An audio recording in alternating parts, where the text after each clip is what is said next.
বন্ধুরা, তাপস পাল, প্রসেনজিৎ, রচনা ব্যানার্জির প্রতিশোধ মুভি, এই লোগোটার দিকে খেয়াল করবেন। এখান থেকে এটা দেখাচ্ছে আর ঢোকে এখান থেকে, কিন্তু এখান থেকে এখন গেঁথে দিয়েছে।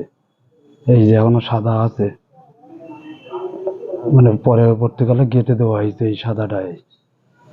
এই এটা ঢোকে এখান থেকে, এখানে সরু সরু জানলা থাকে, কিন্তু এগুলো আটকে দিয়েছে। এই এখন নতুন কাজ করা বোঝাই যাচ্ছে।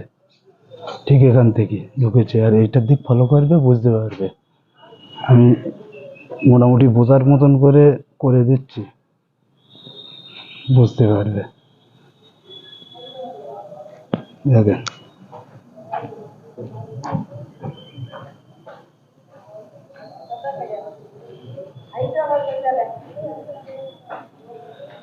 দেখেন